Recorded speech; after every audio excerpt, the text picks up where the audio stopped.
Wewe ambaye umeanza hii biashara, nakupa tip ambazo ni rahisi zaidi. Mimi naitwa Mr. Anodi Silas Mdolo, ni kiongozi katika taasisi ya BF Suma, lakini pia ni kiongozi katika timu ya The Crown Team ambayo imeanzishwa mwaka 2022 mwezi wa 9. Sasa unachotakiwa kufanya kwenye hii biashara unapokuwa umeanza, hakikisha kuna formula inakupa ambayo ni rahisi sana kwa wewe ambaye unataka uanze kupata matokeo mapema kabisa wakati unaendelea kujifunza na kufanyia kazi. Jambo la kwanza ambalo nakushauri, jifunze kuhusu kampuni. Yaani kampuni inahusiana na nini? Maana ya kampuni, yaani utambulisho wa kampuni kwa lugha rahisi. Utambulisho wa kampuni. Ukishajua utambulisho wa kampuni, utakusaidia pale ambapo mtu atakuuliza, wewe unadili na nini? Mimi nafanya kazi BF Suma. BF Suma ni nini? Unaona, ili usimpoteze lazima ujue kuelezea. Umenielewa? Lakini jambo la pili, jitahidi ujue bidhaa za BF Suma. Sasa bidhaa za BF Suma utazijuaje? Huwezi ukazijua zote kwa sababu zipo zaidi ya 40. Huwezi ukazijua zote kwa wakati mmoja. Njia ambayo inaweza kukusaidia wewe ni kwa kuanza na mfumo mmoja mmoja. Ukasema sasa hivi, kwa sababu kuna bidhaa zipo za mifumo, tunasema zipo kwenye makundi kama 8 mpaka 9. Unachotakiwa kupambana, unaanza na kundi moja moja. Bidhaa zimeelezewa vizuri kabisa. Zipo video za bidhaa zote zipo. Nimeelezea mimi mwenyewe, utajifunza taratibu. Lakini ukitoka hapo kwenye bidhaa, kabla hujaanza kujifunza bidhaa zote, chagua ugonjwa ama chagua changamoto ambazo unataka kudili nazo. Unataka kusaidia watu wenye changamoto gani?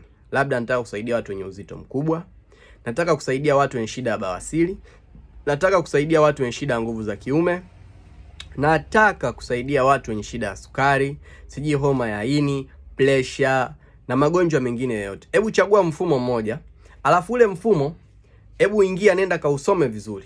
Mfano, ukichagua ugonjwa ambao ni wa bawasiri, nenda angalia bawasiri ipo kwenye mfumo gani, utakuta kwenye mfumo wa mmeng'enyo wa chakula. Nenda kausome ule mfumo wa mmeng'enyo wa chakula vizuri. Unakumbwa na magonjwa gani? Utavikuta humo vidonda vya tumbo, matatizo sio ya kiungulia, kutapika, kuharisha, kukosa choo, unaona, na magonjwa mengine utakuta kwenye huo mfumo. Sasa anza kusoma huo mfumo vizuri. Ukiusoma, nenda sasa soma hayo magonjwa yanayokumba huo mfumo. Ukishasoma hapo, nenda kaangalie ni bidhaa gani zinatatua hayo magonjwa. Muulize kiongozi wako. Umenielewa? Uzuri ni kwamba kadiri utakapokuwa unazidi kujifunza, utajikuta unaanza kujua vitu vingi kwa haraka sana. Utakapoujua huu mfumo sasa, jambo linalofuata, ukishazijua bidhaa, umeshajua magonjwa, umezijua bidhaa zinazotibu hizo changamoto, nenda kajifunze kutengeneza matangazo. Lakini kabla ya kujifunza kutengeneza matangazo, ni lazima ujue utaposti wapi. Kwa hiyo sasa unatakiwa ujifunze kutumia Facebook. Yaani Facebook uwe na page, uwe na akaunti ambayo itakuwa na peji zako mbili. Peji ya afya na peji ambayo utakuwa na posti mambo ya fursa ama kuwashirikisha watu wengine biashara. Lakini pia baada ya hapo, hakikisha unakuwa na account Instagram. Akaunti mbili. Moja ya afya, moja ya fursa. Hii ya fursa inakuwa ni kwa ajili ya lifestyle. Yaani leo niko hapa, leo niko nafanya presentation, nafanya hiki. Angalia vizuri, mimi na account inaitwa Anodi Silas. Naona utaiangalia pale, ndo namaanisha hapo, hiyo ni account ya fursa. Lakini account ya afya, angalia Mjengaji Afya, ni account yangu ya afya, utajifunza pia hapo. Kwa hiyo hivyo ndivyo account inatakiwa ziwe na mpangilio na muonekano mzuri. Lakini baada ya hapo, umeshakuwa na hizo account, inatakiwa pia TikTok uwe na account mbili, kwa sababu TikTok pia ni soko ambalo linakuja kwa kasi sana. Watu ni wengi, watumiaji ni wengi sana, na kule zinaenda ni videos. Kwa hiyo unatakiwa ujifunze pia, tengeneza TikTok kule account ziwe vizuri, tafuta wataalamu watakusaidia. Haujui, niulize mimi ama muulize kiongozi wako. Account zikiwa vizuri, itakuwa rahisi. Sasa tunaenda kwenye kipengele kingine, namna ya kutengeneza matangazo. Unaona, ukianza kujifunza kutengeneza matangazo, utakuwa unatumia program kutengeneza matangazo yale ya picha. Kuna program inaitwa Canva. Hii itakusaidia na inafanya vizuri kabisa. Lakini kwenye videos kuna program inaitwa CapCut. Ukitumia hii itakusaidia kutengeneza video ambazo ziko vizuri. Lakini zipo na application nyingine nyingi, ila hizo mbili ndo tunatumia kwenye matangazo. Lakini video nyingine unaweza ukatengenezea pale pale TikTok ama Instagram. Pale pale kuna sehemu ya kueditia wakati una post baada ya kurekodi. Kwa hiyo application ni hizo Canva na CapCut kwenye kutengenezea matangazo. Baada ya hapo utaanza kuposti kwa muendelezo vizuri kabisa. Hatua ya kwanza, pambana hakikisha matangazo yawe ama tunasema hizo posters utakazotengeneza ziwe 50 mpaka 100 ili akaunti yako ianze kutembea kwa watu wengi, lakini pia ianze kuaminika. Watu wengi waanze kuiamini. Kwa hiyo tengeneza zile poster, tengeneza ziwe nyingi. Zinapozidi kuwa nyingi zile poster pale kwenye posti, zikiwa nyingi, mtu anapokuja anakuwa anakuamini, anaona huyu mtu anaweza kanisaidia. Na kikubwa zaidi, tatua changamoto at least 1 au 2, dili na mfumo. Posti magonjwa labda mfano ya mfumo wa mmeng'enyo wa chakula. Leo umeposti bawasiri, kesho kukosa choo, kupata choo kigumu, si kualisha, kutapika. Nenda hivyo na akaunti yako iwe inakuwa vizuri. Posti, watu watajua ni mtaalamu wa magonjwa ya mfumo wa mmeng'enyo wa chakula. Lakini hakikisha hizo akaunti zako ziwe na jina moja. Mfano mimi najiita Mjengaji Afya kwenye akaunti zote. Sasa na wewe chagua utaita jina gani. Kama ni Afya Leo, sio afya nini, sio ni nini, jina liwe linaendana na afya. Ndio maana mimi nikajiita Mjengaji Afya. Ukisearch kokote niko peke yangu. Kwa hiyo tengeneza jina ambalo ni unique, ambalo litakuwa vizuri kabisa. Baada ya hapo, post hizo zikiwa nyingi, sasa unachotakiwa hatua inayofuata ni kujifunza namna ya kufanya matangazo ya kulipia ama sponsored ads.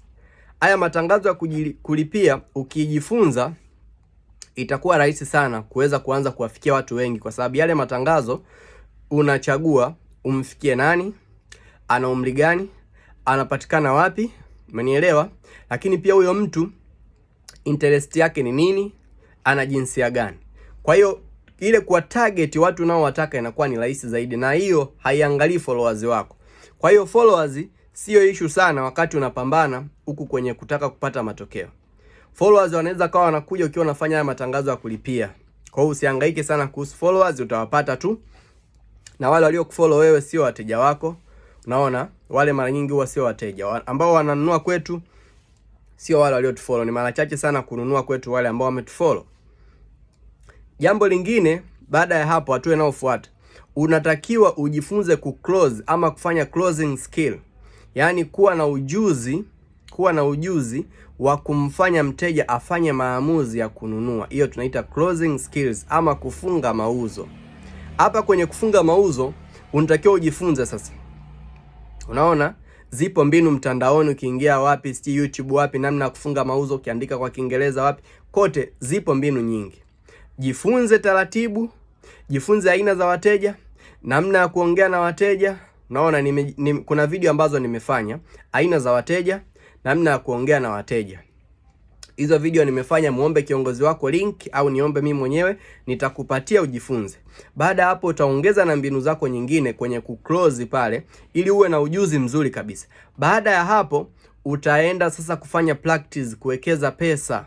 Tangazo la siku 5, kuwekeza kikawaida unaweza kaanza kuwekeza 30,000 kwa mwanzo, kwa sababu ndo unajifunza.